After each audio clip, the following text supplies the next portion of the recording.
నమస్కారం అండి.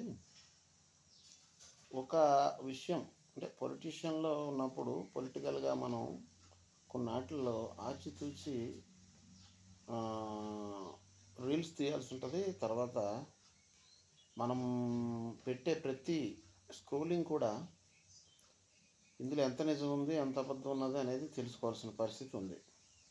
ఉదాహరణకి అసెంబ్లీకి వెళ్ళట్లేదు అనే మాట. అసెంబ్లీకి వెళితే ఏంటి, వెళ్ళకపోతే ఏంటి?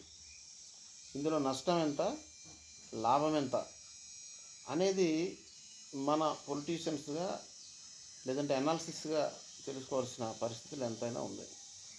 మీరు మాట్లాడితే అసెంబ్లీకి వెళ్ళట్లేదు, దీని మీద చర్చించట్లేదు అంటే అసెంబ్లీకి వెళ్తే అసలు చర్చే జరగదురా బాబు అని చెప్తుంటే మీకు ఎవరికి అర్థం కాదా?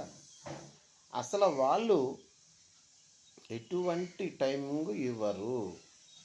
నీ నియోజకవర్గానికి సంబంధించింది ఏమైనా ఉంటే అది మాట్లాడు, అది రికార్డుల్లో పెడతా అంటారు తప్పితే రాష్ట్రానికి సంబంధించింది ఏది మాట్లాడరు. అర్థమైందా మీకు ఈసారి అయినా? అందుకని అసెంబ్లీకి వెళ్ళండి అంటే మిడిమిడి జ్ఞానాలతో మాట్లాడకూడదు.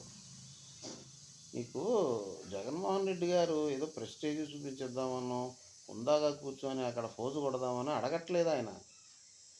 నాకు ప్రతిపక్ష హోదా ఇవ్వండి, అప్పుడు నాకు టైం ఉంటుంది, ఆ టైంలో ప్రజల తరపున నేను మాట్లాడడానికి అవుద్ది అని అంటున్నారు ఆయన. ఇప్పటికైనా అర్థమైందా? మొద్దుబుర్రల్లా మాట్లాడతారేటయ్యా మీరు? కూటమి అంటే అది ఏదో రకంగా ఇరికిందని మాట్లాడుతుంది. పబ్లిక్ కూడా మీరు ఈ విధంగా మాట్లాడడం ఏంటి? అసలు అసెంబ్లీ అంటే ఏంటి, అసెంబ్లీ మినిట్స్ ఏంటి, ఏ విధంగా ఉంటాయి అనేది అందరూ తెలుసుకుంటారని నా యొక్క విజ్ఞప్తి.